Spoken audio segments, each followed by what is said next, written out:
welcome to the King and Chapman Show. I'm Brent Chapman, and with me today is the original Fab One, Jimmy King. What's up, Jimmy? What's up, B? What's the word, my brother? The word is it was a great weekend. It was a great NFL draft. I got myself a receiver, not necessarily the one I wanted, but I did get one. And we are ready to talk about NBA playoffs, some great games today, and the NFL draft. So let's jump right into it, Jimmy, with the Bears. All right.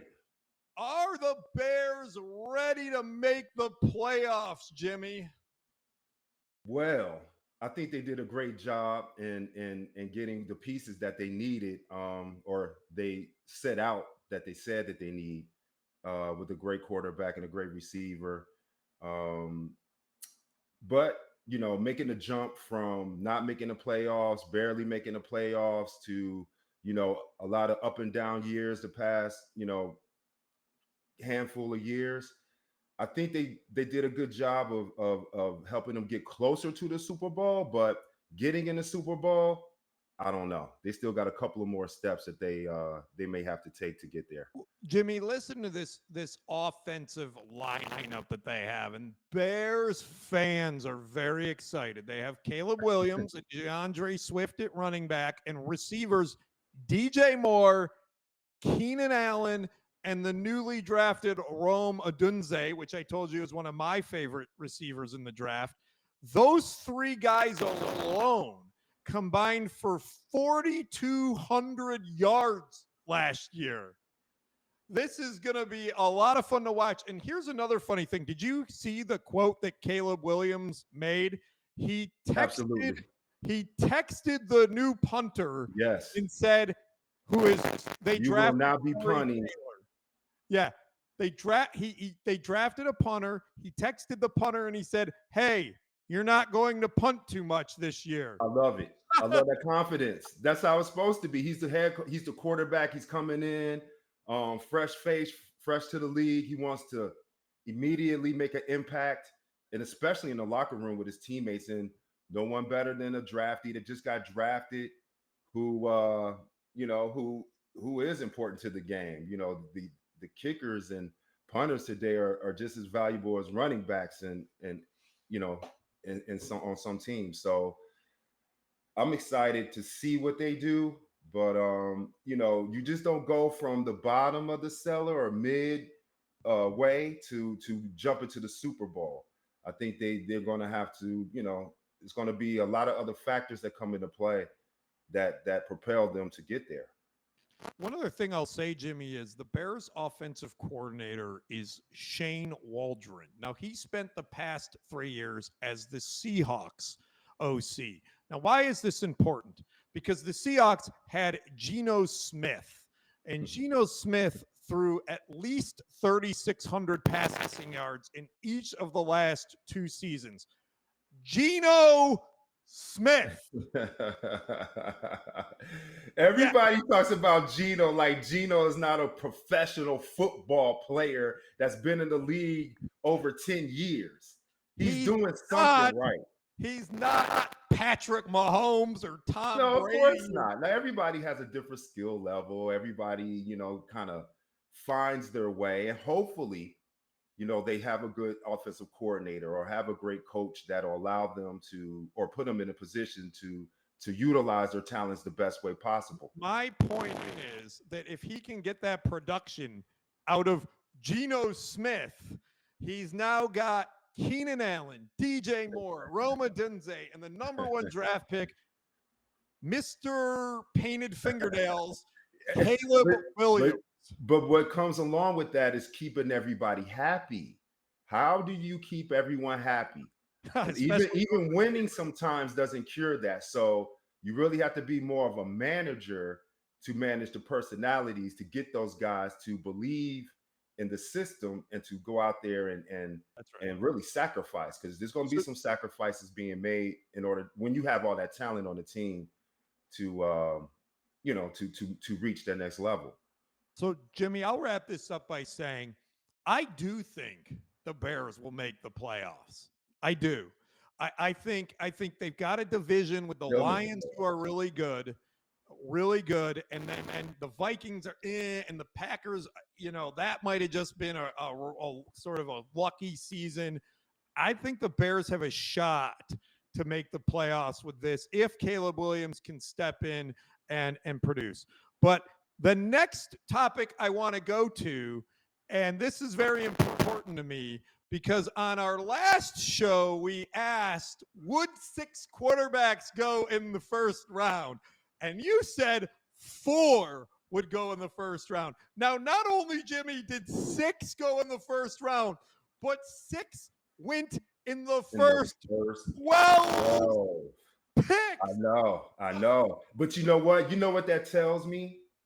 That the new era is here. We're not ushering it in anymore. It's not upon us. It's not on the eve. It's here. When you have 6 out of the first 12 NFL picks be offensive juggernauts as they are hoping to be, particularly quarterbacks. We're in the era now where high numbers, a lot of yards, a lot of passing is what put butts in the seats. Now we've heard that defense wins championships, but in today's game, what we're looking at is ticket sales, butts in the seats, and maybe assets to trade later if it doesn't work out for them and their team. So, Jimmy, just to recap here, the Bears took Williams at 1 and Jaden Daniels, your guy, at 2. Drake May went number 3. Michael Penix went number 8. That was a surprise. We'll talk about that in a minute. J.J. McCarthy went 10, the Vikings. And Bo Nix went number 12 to Denver. This is what I want to say. I have a couple things I want to say about this. Will these guys be good? Well, 2 or 3 most likely will be good. Only 41% of quarterbacks drafted in the first round ever see a second contract with their team. I mean, knowing that, just is like, that's not great. And then will they stand out? Probably 1, maybe 1, like CJ Stroud in 2023. Mac Jones had a decent rookie season. Justin Herbert, by the way, a great parallel with Justin Herbert. He had 3 top receivers when he walked into it, right? Keenan Allen, Mike Williams, right? So Caleb Williams is walking into a similar situation. I just think that it's not guaranteed. Which one of these guys, Jimmy, that I listed off, do you think maybe not one of the bigger names that might end up having a good career because of where he landed, or just kind of the type of player he is? What do you think? Well, and it's going to sound so much like a homer answer. Knew it. Well, you knew it probably because it's true. It is true, actually. So I got to go with my guy out of Michigan who is now a Minnesota Viking, and what I was hearing about him is that, like, is he big enough? Does he hold the intangibles that's going to make him successful on the next level? He didn't throw a lot. So there's a small litmus test there, but the reality is he had a pro coach that played in the league. They ran a pro style offense. I think his intelligence level for the game is very high, and I think as long as he goes in there and does what he feels he can do, and they allow him to make mistakes without penalizing him, I think he has the best chance to kind of fly under the radar and do some special things for the Vikings this year. Now, I'm going to say that I think your points are valid, and I did make a mistake a minute ago. The stat that I wanted to give you was the Vikings are the second team to draft a quarterback with 3 receivers the previous year with 900 plus yards. Oh, wow. So, yes. The other was Justin Herbert, his rookie year. I had that wrong, but it was over 900. Well, again, if you're looking at it and you kind of do a comparative analysis, it seems like Caleb should step in and the Bears should be very successful. But there's so many other factors. Uh, And the you know, Vikings have a good situation what, for the Vikings. 3 900-yard plus receivers. JJ McCarthy gets to walk in mhm. and throw to. I mean, with Oh, Justin Jefferson, you can pretty much just. I think I could probably throw for yards. I mean, I just because well, he's probably so well, in my opinion, I've had this discussion throughout the year, past couple of years. I think he's top two easily in the league as far as receivers. He doesn't get that love everywhere, but I just think he's a special talent. Kind of reminds me of Megatron in Detroit. He's just not as big, but I think the talent level is there, and his numbers prove it every year. completely agree. Well, Jimmy, now we can move along to the biggest controversy in the first round, where everyone went the first surprise. Usually it's the Raiders that throw out the first pick that nobody gets. But man, were people up in arms that the Falcons drafted Michael Penix Jr. Now, here's what I'll say about this, and then I'd love to get your thought. Last month, they decided to solve their quarterback issues by signing Kirk Cousins to a 4-year, $180 million contract. Woo! I could use a little piece of that, just a little piece. $100 million guaranteed. And then they go ahead and they draft Michael Penix Jr. Uh, I don't. I have mixed thoughts because obviously Kirk Cousins isn't your long-term answer, and Michael Penix, I think he's a generational athlete. I think he's got an incredible arm. He can move. He really looks. It's funny that he got drafted by the Falcons. He really looks like a Michael Vick clone. Curious on your thoughts on that as well, Jimmy.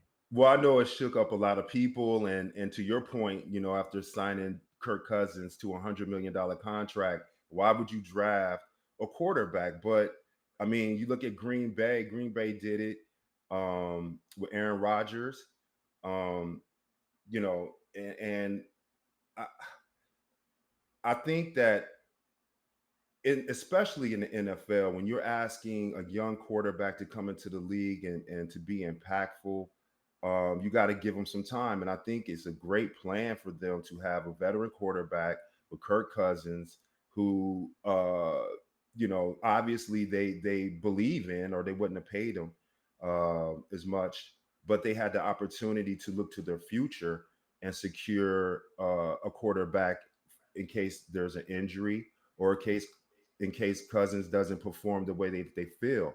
And Penix is a great, But the backup.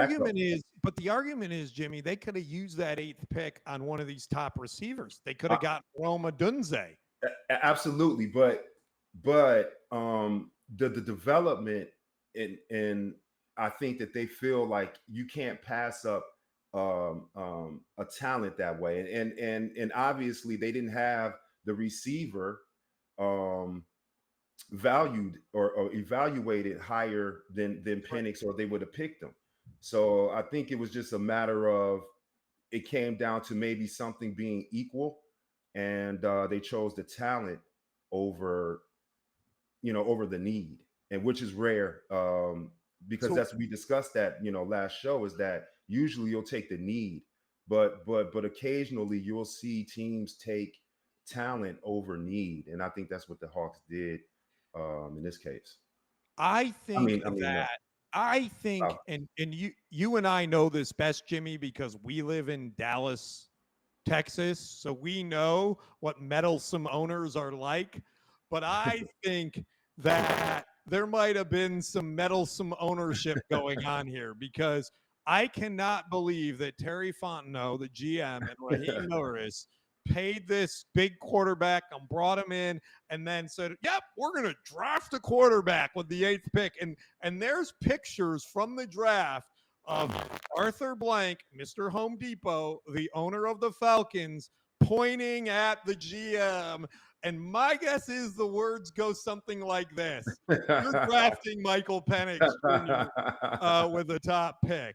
That's what I think happened. Hey, the boss gets the last word now. Let's not get it twisted. Now that does happen. It does happen, even in this game of major dollars and big corporations, and it happens. Guys, the owners fall in love with players, and they'll trump the general manager. But again, it's we could look back a year from now and we could say that the owner or whoever made the call made a mistake, or we could say that they're a genius. It's just, that's the beauty of these things. We have to let them play out and see how it works. Well, Jimmy, so you don't think drafting Penix was a mistake. I don't think drafting Penix was a mistake. I think people getting worked up about it is a little crazy. I do think that if an owner forced the GM and coach to do something they didn't want to do, that could cause a problem. But Michael Penix on his own, I think that was a great pick. And I think as long as the chemistry issue of how this happened doesn't screw things up, that will be the long-term sort of result. So the outcome of all of this, Jimmy, all this offense, is our next topic, which is, holy moly, the first defensive player wasn't selected until the 15th pick. Now, I got to tell you this. Since the merger in 1970, only once has a player been taken as late as number 8. Number 8. This year, the new era. 15, baby. It's the new era. That's what I was telling you, B. It's the new era. Like, is that the new era? It's not upon us. It's not on the eve. It's not on the precipice. It's not on the cusp. No. It's here, and it's clear that like this, the league is going more towards offense, and the draft proving that. But what we're going to find is that ultimately defense does win championships, and these guys got a lot of value as well. So I think this is a unique year. It might, we have to wait to see, next year if it repeats itself, and then we, on our way for a trend. But for me, it just seems like it's been building up to this point for years that the offensive players rule or get the most attention or most valued at this stage in the game in the NFL. I think that if I'm a Colts fan, I have to feel really good about this, because there's no way that the best defensive player in the draft is the 15th best player. Correct. There's just no way. So they selected UCLA edge rusher, and I like this name, Laiatu Latu. That's a pretty sweet name, bro. He was the first defensive player selected. So I got to think, if I'm a Colts fan, I probably got a top 5 player at number 15. Yes. I got to feel real good about that. It will be interesting to see how he plays out. But I think you're right. I think that the shift in the pressure on defense wins championships. Everyone knows that. But offensive line and receivers and quarterbacks, that's what you need to build the foundation of your team around. Your team. On these early picks, that's what they're spending. So, Jimmy, we're agreeing a little too much today. So I think it's time to bring up a topic that I am going to get very passionate about, and that is the Bills are sitting at the 28th pick. I am excited. They've got receivers, Adonai Mitchell from Texas. They've got Xavier Worthy from Xavier Leggett. I'm like, this is awesome. We're going to get ourselves a top receiver. And then right when the pick is in, it's this red logo with an arrowhead on it. I'm like, I must be delusional. In the Twilight Zone. In the Twilight Zone. We could not have just traded our number 1 pick, our first round pick, to our hated rival, the Kansas City Chiefs. But it gets worse, Jimmy.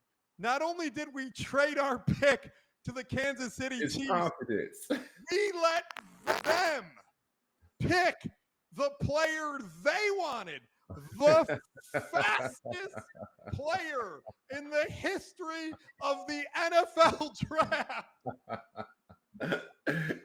Hey, hey, look. Goodwill works for all, right? They're hoping that since they're giving away this goodwill, that karma will come back to their team. That's what This they're guy, hoping. I'm reading into the minds of the front office of the Bills, and I think that's what they're thinking. It has to Jimmy, be. Jimmy, do But you think sometimes you can overthink some things. You can make mistakes. I understand what they were trying to do. They were trying to trade down to get something of value that they felt that they needed. They didn't have anybody value that in their draft room to pick there. So they felt like they did what they needed to do, and it didn't work out the way that they planned. But again, you only move the way that works for you, and in the ancillary, if you help another team or give another team an opportunity, that's out of your control. Jimmy, do you think as a rule that teams should not be trading with their main rival? The Kansas City Chiefs have ended the Bills season 3 out of the 4 past seasons. 3 out of the past 4. The Bills season ended in the playoffs I against think they're trying to use the Jedi mind trick on them. Like, you know what? You could get the fastest receiver. You still got Patrick Mahomes, and we're gonna beat you. I think that's what they're trying to do. They've tried everything else. This is a new way for them to enter a new strategy playing into mind games. into the NFL. I This think is that's what's what going on here. this is what Brandon Bean, the Bills general manager, said. He was basically like kind of dismissive. He says, I don't care what other teams are doing. I'm Correct. not thinking about who other teams are going to draft. I'm thinking about what's best for our team. They Yes. offered us something that I thought benefited us, so I took the trade. All right. Well, I think the fans probably don't like that very much.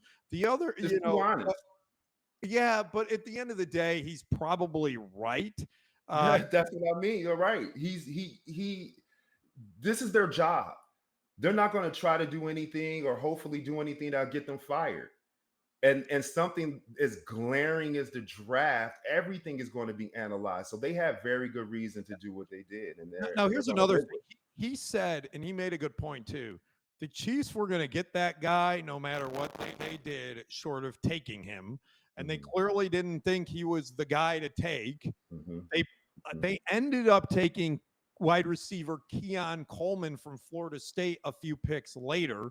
So Hmm. even if they would have taken Keon Coleman there, the Chiefs still would have gotten the guy they wanted, this Walker guy Correct. later.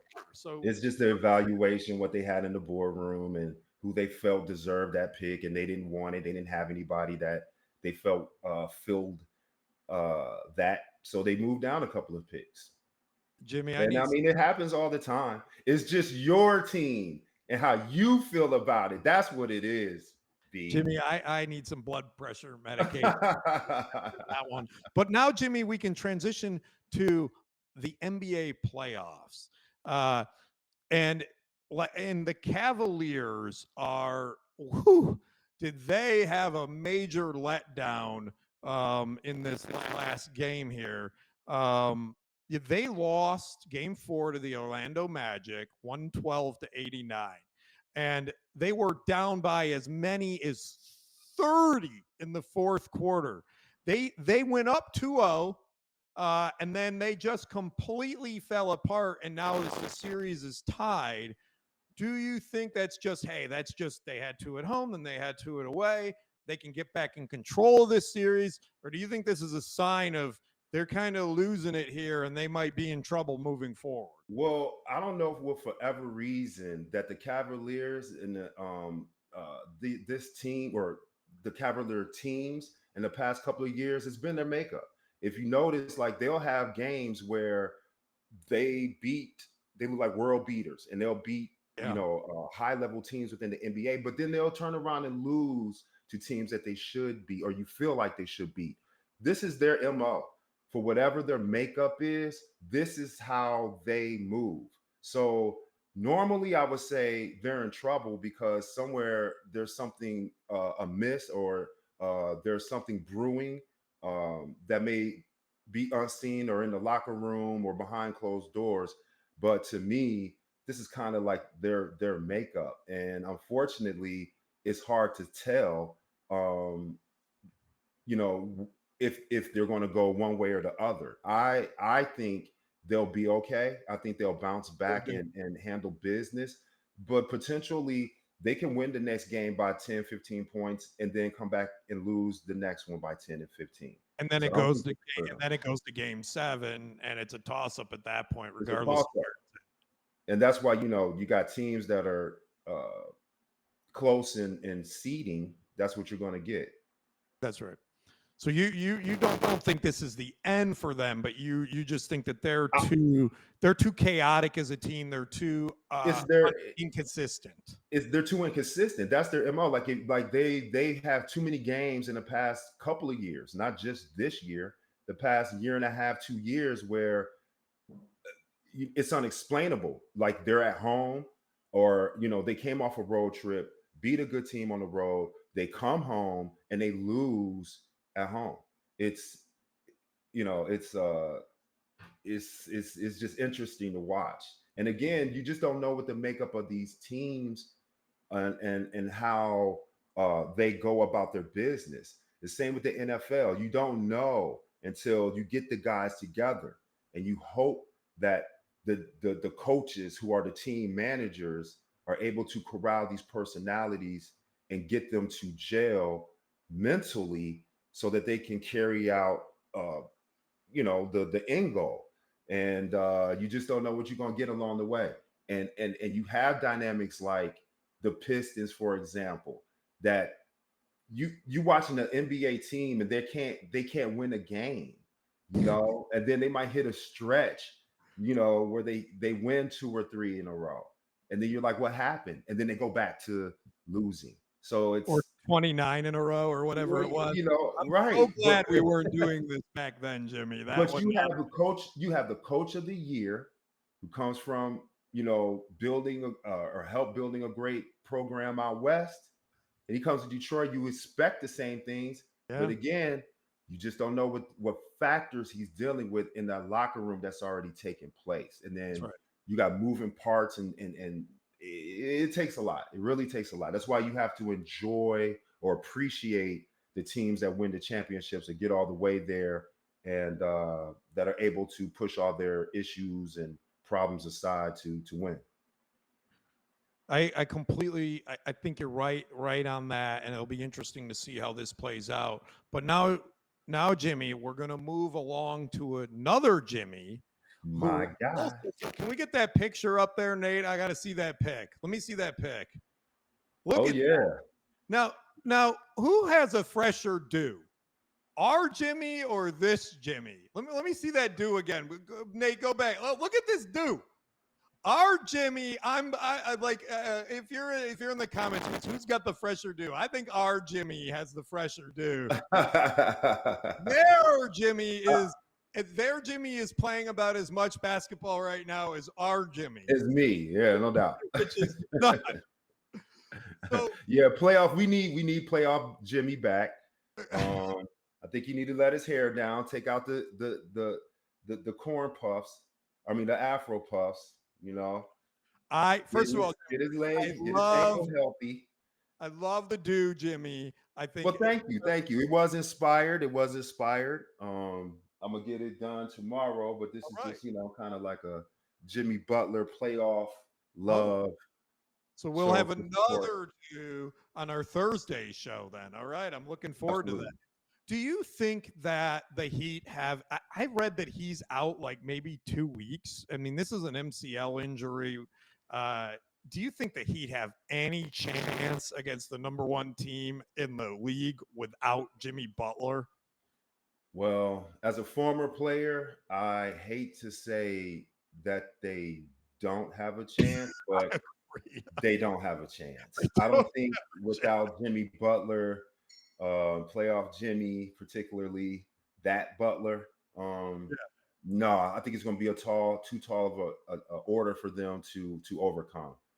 You know, the team is so team oriented. That's what the Heat organization pride themselves on, is not like having um, superstars, but they play the team or team ball well, and and so when you lose an intricate part like Jimmy, it's hard to replace him. Even if you try to replace him by committee, having two and three guys try to fill those numbers that are missing from him, but the impact you just can't duplicate. So I think they're in trouble without him. Look, these are professional athletes, so they're obviously going to come out and they're going to do the best they can, right? And they're going to compete, and the Heat might even get another game. But I agree with you. I just don't think that you can compete against the best team in the league, No, right? Without your too tall of an order. Maybe without your best a player. lesser seeded team or team that may be dealing with injuries too, or but no. At our Tuesday show, we're going to talk about.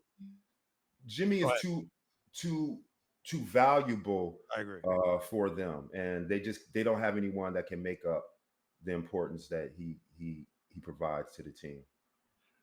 Well, Jimmy, now we get to move along to the final topic of today's show, which is the first series that has concluded. The Phoenix Suns with their big three, whatever, Not my man KD. super team of Kevin Durant and Devin Booker and a bunch of other guys. Bradley. Other names Come on. They are done. They were beat last night, and so they are out of this. They lost 4-0, despite Devin Booker with 49 points.